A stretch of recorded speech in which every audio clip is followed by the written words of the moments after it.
Bonjour les amis, rien ne va pour mes copains les insoumis. Pourtant, ils avaient un billard, ils organisaient une grande manifestation dans toutes les villes de France contre l'extrême droite, ses idées et ses relais. Pas contre la guerre de Macron qu'il est en train de se préparer, pas contre la multiplication des attaques de petits soldats d'Allah, des racailles et tout contre les Français, pas contre la montée de la surdélinquance, de l'ensauvagement, non, non, tout ça ils s'en foutent, c'était contre l'extrême droite, c'est ça le principal danger. Donc normalement, avec des bons relais, 220 associations et partis, ça fait du monde, 150 personnes qui allaient, 150 artistes, sociologues,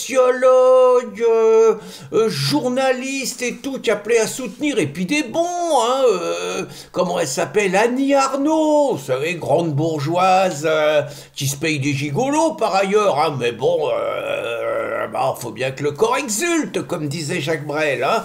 Vous avez Assa Traoré aussi, et puis vous avez, comment elle s'appelle, l'actrice Béatrice Dalle, l'artiste un tout petit peu alcoolo, quoi. Puis vous avez Médine, et puis vous en avez un sacré paquet de spécimens. Bref, soutenu par l'ensemble des médias, normalement, mon copain Jean-Luc, il devait faire un tabac.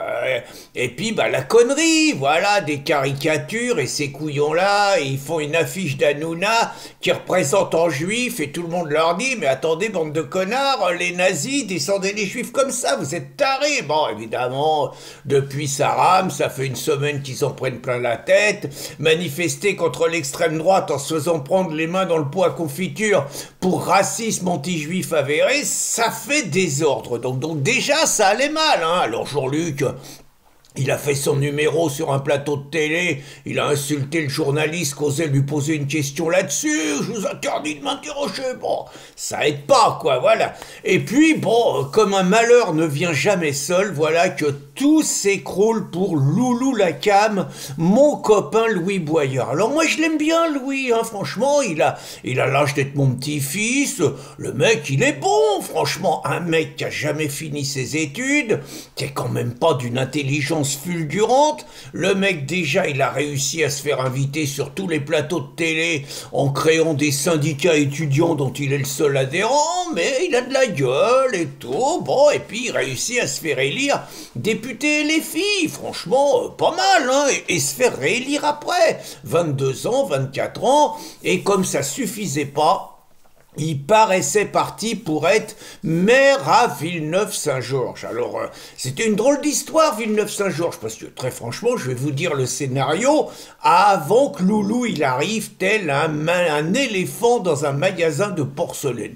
Bon, tout le monde s'en foutait de l'élection de Villeneuve-Saint-Georges. Hein. Entre nous, une anecdote un peu bizarre, le bordel chez les RL, chez les LR, le maire qui se fait un peu provoquer, on dit qu'il roule pour l'extrême droite, le mec qui croit intelligent bon, pour un peu faire taire son mec, de lever le bras, dans le genre, vous me traitez d'extrême droite, je fais un salut nazi, évidemment, tout le monde qui lui tombe dessus, un scandale, on le somme de démissionner, le préfet le suspend, la liste explose, et donc on doit voter. Très franchement, dans l'indifférence générale, qu'est-ce qui se passait? Les cocos faisaient leur liste avec les socialos et les écolos, et puis il y avait une liste donc un peu de type insoumis, mais avec les mecs du coin, quoi. Il y avait Traoré, Mamadou Traoré, un travailleur social qui menait sa liste et tout. Bon, très franchement, entre Mamadou et les cocos,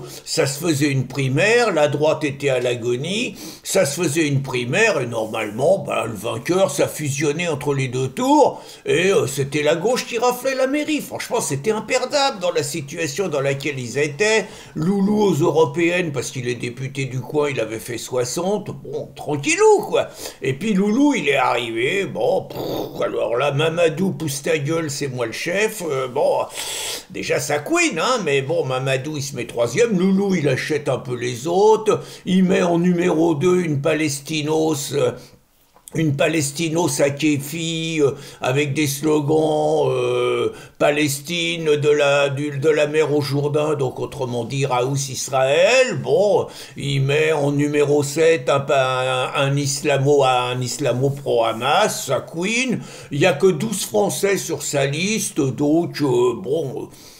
Il donne des gages à tout le monde. Bon, faut reconnaître que mes copains de frontières, ils ont un peu pourri la vie en médiatisant la campagne, en montrant ce qu'il y avait en dessous, en montrant les méthodes.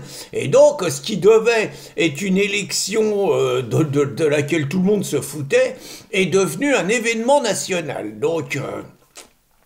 Premier tour, Loulou en tête, les cocos à 20%, ils n'arrivent pas à faire une alliance entre les deux tours, donc les cocos fusionnent pas, les cocos se maintiennent pas, les cocos se retirent, et les cocos disent on appelle à voter, on appelle à voter, mais du bout des lèvres. Bon, résultat, évidemment, les cocos votent pas, les cocos font perdre Loulou, hein, pas seulement eux, mais la gauche fait perdre Loulou, et Loulou se prend la casquette du siècle. Résultat, la droite réussit à faire 60% dans un truc où la situation était désespérée, et la gauche Loulou fait 40, quoi. Bon, la droite a tous les élus, Loulou, il a 7 élus, dont lui, quoi. Voilà le résultat.